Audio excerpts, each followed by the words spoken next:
प्रिय विद्यार्थियों, इस वीडियो में हम पुनर्जागरण काल में विज्ञान के क्षेत्र में विकास, जिसमें हम ये देखेंगे कि इस समय विज्ञान के क्षेत्र में किन किन विद्वानों द्वारा विज्ञान के क्षेत्र में विकास कर उसको प्रगति की ओर बढ़ाया। इसमें हम नवीन वैज्ञानिक चेतना के सैद्धांतिक प्रवर्तक और भूगोल एवं खगोल शास्त्र के विकास पर चर्चा करेंगे। वैज्ञानिक मन स्थिति का विकास पुनर्जागरण युग की एक महत्वपूर्ण देन थी। विद्यार्थियों, वैज्ञानिक मन स्थिति या चेतना का अर्थ है प्राकृतिक एवं मानवीय संसार में बिना प्रमाण या सिद्धि के किसी भी कार्य कारण संबंध को स्वीकार न करना।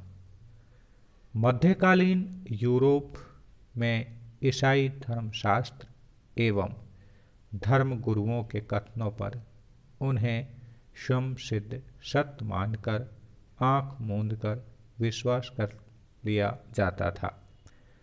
अंधविश्वास एवं जादुई पद्धतियों का बोलबाला था। लोग इस लोक या पृथक संसार से साक्षात्कृत न होकर परलोक सुधारने के रहस्यवादी धार्मिक क्रियाकलापों में उलझे हुए थे। पुनर्जागरण युग में कुछ ऐसी प्रवृत्तियों का उदय हुआ जिन्होंने वैज्ञानिक चेतना के विकास का मार्ग प्रशस्त किया। धर्म युद्धों के माध्यम से हुए पूर्वी देशों के संपर्क के कारण यूरोप में उदारवादी चेतना का प्रसार हुआ। साथ ही साथ आर्थिक परिवर्तनों और व्यापारिक समृद्धि ने एक ऐसे वर्ग की सृष्टि की जिसने चर्च के धार्मिक नियंत्रण को अस्वीकार कर दिया। प्रोटेस्टेंट धर्म सुधार आंदोलन ने सदियों से चले आ रहे परंपरागत धार्मिक नियंत्रण को चुनौती दी और व्यक्ति के विवेकशील चेतना के स्वतंत्र की ओर ध्यान आकृष्ट किया। मानववादी चेतना के विकास ने भाग्यवाद एवं अंधविश्वास की जड़ों पर चोट की और उसे हमेशा के लिए खत्म करने का प्रयास किया। मानव की कर्मशीलता एवं कार्य कारण सम्मत मानव विकास की स्वतंत्र एवं अनंत संभावनाओं के विचार ने मनुष्य को विवेकशील एवं तार्किक चिंतन की दिशा में प्रेरित किया और नवीन परिवर्तनों के कारण सामंतवाद एवं उसके द्वारा पोषित जड़ मानसिकता का ढांचा चरमराने लगा। नवीन क्षेत्रों के भौगोलिक अनुसंधानों से नवीन विचारों का आगमन हुआ। इन सभी कारणों के परिणाम स्वरूप इन सभी वैचारिक भावों से प्रेरित होकर हम ये देखते हैं कि पुनर्जागरण युग में वैज्ञानिक प्रगति हुई जिसमें ये सभी सहायक हुए। नवीन वैज्ञानिक चेतना के सैद्धांतिक प्रवर्तकों में हम ये देखते हैं कि यूरोप में इसका लिस्टिक विचारकों, जिनमें एबेलार्ड, टॉमस एक्विनाज ने पहली बार अंधश्रद्धा के स्थान पर तर्क बुद्धि के महत्व को उजागर किया।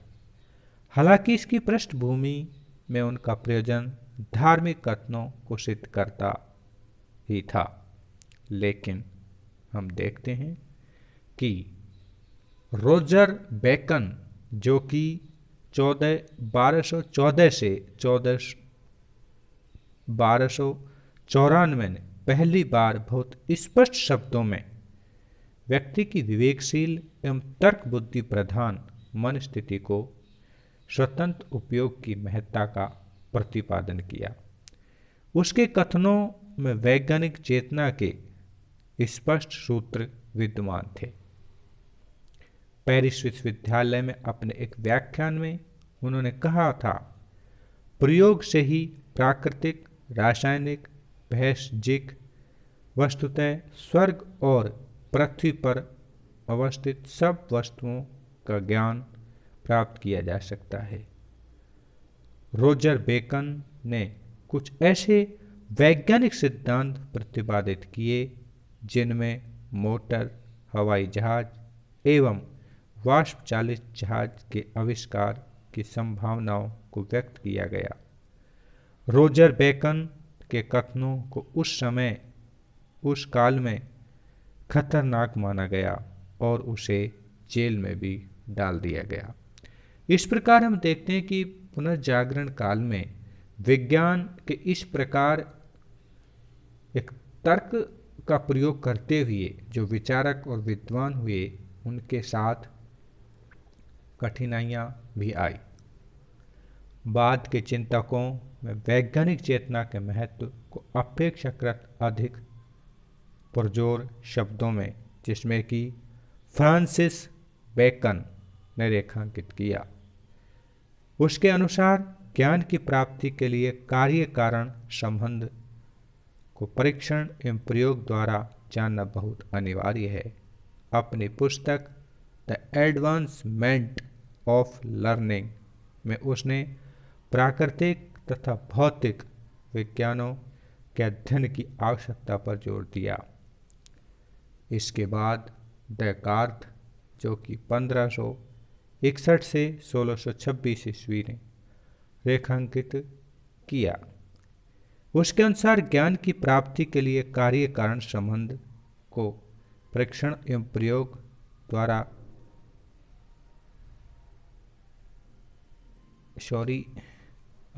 आवश्यकता कर जाना अनिवार्य था। इसके बाद हम डेकार्त 1596 से 1650 के अनुसार ने कहा था, किसी भी बात पर हमें आसानी से विश्वास नहीं कर लेना चाहिए। पहले हमें उसे संदेह की दृष्टि से देखना चाहिए। संदेह की मन स्थिति वैज्ञानिक चेतना के विकास के लिए आवश्यक है। इस रूप में डेकार्त का योगदान बहुत महत्वपूर्ण था। तो हम देखते हैं कि पुनर्जागरण काल के दौरान नवीन वैज्ञानिक चेतना के सैद्धांतिक प्रवर्तकों में इन विद्वानों का विशेष महत्व रहा। भूगोल एवं खगोल शास्त्र का विकास। खगोल शास्त्र के क्षेत्र में पोलैंड के निकोलस कोपरनिकस 1473 से 1543 ने एक क्रांतिकारी खोज की। इससे पूर्व ईसाई धर्म के सभी स्कूलों में टालमे द्वारा प्रतिपादित ब्रह्मांड के जियोसेंट्रिक सिद्धांत को अंतिम सत्य मानकर पढ़ाया जाता था। जियोसेंट्रिक सिद्धांत के अनुसार पृथ्वी ब्रह्मांड के केंद्र में स्थित थी तथा सूर्य, तारे और ग्रह इसकी परिक्रमा करते हैं। लेकिन कोपरनिकस ने अपनी वेधशाला के द्वारा किए गए आकाशीय पिंडों के दीर्घकालिक प्रेक्षणों के आधार पर अपनी पुस्तक on the revolutions of celestial bodies में ब्रह्मांड के हेलियोसेंट्रिक सिद्धांत का प्रतिपादन किया। कोपरनिकस के इस सिद्धांत के अनुसार सूर्य ब्रह्मांड के केंद्र में है जो निश्चल है। पृथ्वी एक वृत्ताकार परिधि में उसके चारों ओर घूमती है। अन्य ग्रह भी सूर्य के चारों ओर घूमते हैं। कोपरनिकस ने यह भी कहा कि पृथ्वी अपनी धुरी पर घूमती है। अनेक धर्माधिकारियों ने कोपरनिकस के सिद्धांत को बाइबल की शिक्षाओं के विपरीत मानकर उसकी कटु आलोचना की। इसके बाद हम जॉन केपलर जो कि 1571 से 1630 ईस्वी की समयावधि में रहे, ने कोपरनिकस के निष्कर्षों का समर्थन किया और उन्हें सिद्ध करने के गणितीय नियम प्रस्तुत किए। जॉन केपलर ने कोपरनिकस के सिद्धांत में एक महत्वपूर्ण संशोधन किया। केपलर के अनुसार पृथ्वी एवं अन्य ग्रह सूर्य के चारों ओर वृत्ताकार परिधि में नहीं बल्कि दीर्घवृत्तीय परिधि में घूमते हैं। अगले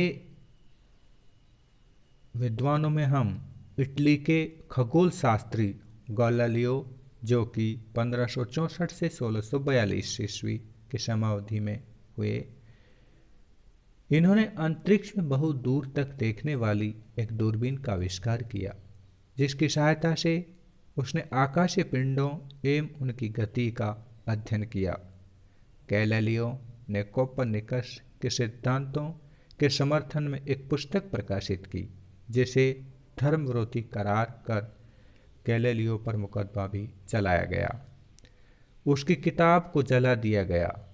गैलीलियो को मुकदमे से तब बरी किया गया जब उसने अपने सिद्धांतों को वापस ले लिया। इसी कड़ी में गियोर्डानो ब्रूनो 1548 से 1600 ईस्वी में, ये भी इटली के एक वैज्ञानिक थे, ने भी कोपरनिकस के निष्कर्ष को समर्थन किया, लेकिन उसने अपने विचार वापस नहीं लिए। चर्च द्वारा उसे धर्मद्रोही घोषित कर जिंदा जलवा दिया गया। 17वीं शताब्दी में इंग्लैंड में एक अत्यंत प्रभावशाली वैज्ञानिक हुआ जिसका नाम आइजैक न्यूटन था। आइजन न्यूटन, जो कि 1642 से 1747 ईस्वी के समयावधि में हुए, उसने गति के नियम एवं गुरुत्वाकर्षण के सिद्धांत का प्रतिपादन किया। मार्केटर, जो कि नीदरलैंड के थे, नामक भूगोलवेत्ता ने विश्व के सही नक्शों के निर्माण की दिशा में महत्वपूर्ण प्रयास किया। उसके द्वारा बनाया गया बृहत एटलस सन 1595 में प्रकाशित किया गया। नवीन खगोल शास्त्रीय ज्ञान के आधार पर पुराने जूलियन पंचांग में सुधार किया गया और उसके स्थान पर पोप ग्रेगरी त्रयोदश द्वारा एक सही पंचांग का निर्माण किया गया, जिसे ग्रेगोरियन कैलेंडर कहा जाता है। यह पंचांग अनेक देशों द्वारा स्वीकार किया गया एवं अभी भी प्रचलन में है।